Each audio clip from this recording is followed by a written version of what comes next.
This is Damar resin, and this is my first time making encaustic medium. Now, I just guessed, because I know what an ounce looks like. I was a bartender for 26 years. I kind of did some measuring, a little bit of math, and you want 10 to 20% Damar resin, depending on, ooh, it smells good, depending on, you know, how much wax you're using. And this is a small pan that I picked up at a thrift store. I just got this hot plate for my birthday. Thank you to my daughter, Haley. Look at that. It looks like taffy. Purdy. And I've never done this before. Encaustic Medium is a little bit expensive, but you can buy a bag of Damar resin for a reasonable price. And then if this works out and I like it, I have this that I picked up in the forest and we got off the trees, and it is in delicious, delicious colors. Encaustic Medium is a mixture of Damar resin and natural beeswax, and encaustic art goes back really far. This is not the kind of artwork that is going to melt on your wall on a hot day because it has the Damar resin in it. So we'll see how this goes. The hot plate does not have a temperature on it, so I actually had put this on it first, which is the thing I keep on my griddle. However, it had wax on the bottom and it created fumes. I had to open the other door and I wasn't really happy about it. So I had to take it off. But it's got like a 1 through 5 setting, and what I did was I put it on the lowest one. So you want it about 245 degrees. I kind of thought I would keep an eye on it and see how it was melting, see how it worked out, and then if I need to turn it up a little, which I think I might, that's fine. So your Damar resin has a higher melting point than your wax, a lot higher. So you want to melt that first and then melt your wax inside. Oh my goodness. Look at that. Crazy pants. Okay. And then what you're going to do is turn your, after it's all melted, turn your resin down and add your beeswax. I'm going to take it. This is going to take a minute. I looked forever for an old beat up electric skillet. Couldn't find one. I really have waited for a very long time, and I'm out of encaustic medium currently. So I had to do this, and I thought the hot plate might be the next best thing. I do have these, and this is what we'll be pouring the wax in so that I can put it in my container on my griddle for my clear base. Now, with this in mind, you can also tint your encaustic medium, which I just have some tuna cans if you've seen another video, and I've added oil paint to them because oil paint is a great medium to mix with it. I don't want it to burn, and I don't know how to make sure that's not happening, you know. I almost think it needs turned up just a hair. I'm just looking at the rate that it's melting to try to guess what to do here. I know I saw a video where somebody had a small crock pot that they used, and they just put it on a really low temperature and let it go, you know. But I don't know if I would walk away from it. I just don't know. I know that you don't want to breathe the fumes of the overheated wax, but maybe not. I think the encaustic or the resin isn't as bad. And this is actually from trees. This is pine sap, basically, which is what is in that jar. Let me. Ooh, no, dropping. That's gonna have hair on it. Let me show you this real quick.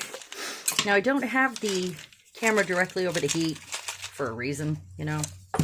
So this is what my husband and I picked up off of, look at that. Isn't that beautiful? Off of pine trees on one of our, and it's all different colors if you see here. These ones I think are just magnificent. They're the color of garnets.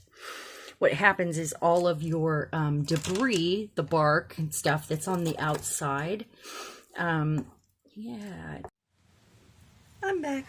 So what I did, I turned the heat down just a hair, And I put half or a third of the wax in that I had measured out, which is about half of the 5 pound or the 1 pound bag.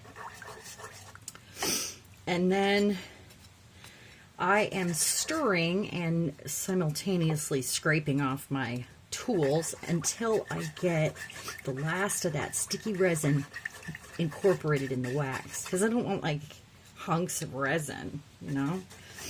I need to make sure it's incorporated. It's kind of like tempering chocolate, I would think. I'm making gravy. Okay, what I ended up doing was putting this on top, so I had like a little lid when it was in the resin state, because it wasn't okay. I want to continue to turn my heat down just a hair so I don't overheat my wax, because my resin is melted, it is tempered in, and now I want to get this in, and the wax will melt pretty quickly. So, and you know, a little bit at a time. I mean, I probably could have gone smaller there, but I think the wax will mix in pretty quickly. So, or maybe not, you know. I'm going to put that lid back on. Might help. Oh my goodness. It is a little sticky, but it smells good. It smells like pine trees, and it's just, there is something rewarding about making your own mediums, especially for something like this that it goes back to antiquity. I mean, that's kind of exciting to make it like they made it. There are encaustic portraits on or in some of the coffins in Egypt, in the tombs, and it goes back at least that far, which is really exciting, I think, to bring back a lost art just because you can. That's great. Come on, melt for me. Maybe I should have gone like a little less, but we're getting there. Now I see that it's not really, should be melting quicker. So I turned it up just a hair. I wish this had a temperature gauge on it. I'm going to have to bring a thermometer out. I just don't have one I want to sacrifice in the kitchen to put in a pan. I have one for meat and one for candy, you know, so I think I'll probably have to pick up another one. I probably could use another candy thermometer because my thing is cracked, so it would be a great way to bring it out and, you know, bring out an old one and get a new one for the kitchen. And like I said, this one sits on my hot plate over there, and it had wax on it, and having it directly on the burner was not helpful at all. So I probably don't want to get too much wax on that burner, you know. Okay, so I'm going to scrape this off of here, and I'm going to stir it with this. And the reason I'm choosing this is because it can be scraped as well. It's a flat surface. I don't know if a spatula would work, like a rubber spatula, because it might melt when you're doing the resin part. I mean, it could. I don't know. I'm about to put the lid back on, I think, though. Let's do it. It's just for a moment until I get it. And then let me put my little scale bowl back. And then I'm going to be pouring them into these. Can you guys see those? Okay. So hopefully I'll get 2 out of this. I don't know. I'm guessing at this point. Just a guess. It's all guesswork. Yeah, look at that.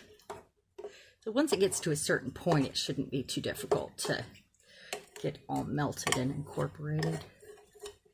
Also comes off of here more easily when it gets to be the proper amount of beeswax. And I do really want to meet one of the local beekeepers to get some beeswax that has little bits of wing, which would be iridescent, and like parts of what you would find in the hive, because I think that would be fascinating. I think I can probably, this is my paintbrush for my pot of clear on my thing over there. So that's what I'm going to use now, because that, you know, it normally has that on it anyway, just to get these last little bits. Now I could ladle it out, but I chose this pan at the thrift store because it has, just incorporating here, because it has a little pour spout on it. So we'll see though. I probably want to make sure these are nice and flat. You know, I'm probably only gonna get one out of this. I hope it's a little more. I need to get some more wax. I think that resin that Bill and I collected together from the trees directly will be good for little bits of this and that. And I won't scrape it all out to see what kind of, how much of the forest I can add into my work. I would love that. You guys know I love the forest, so. Okay, it looks like we are incorporated. And it does smell really good. It has like, it smells like honey. It does. It smells like honey. I love it. And when I'm done, I probably will scrape all of the wax off of here because it's dangerous when I am melting my resin again. So let's see what we can do here. So we want it in kind of bite-sized little pucks here, so that, you know, when I'm running low, I just pop a puck in there. Oh, look, a fuzz.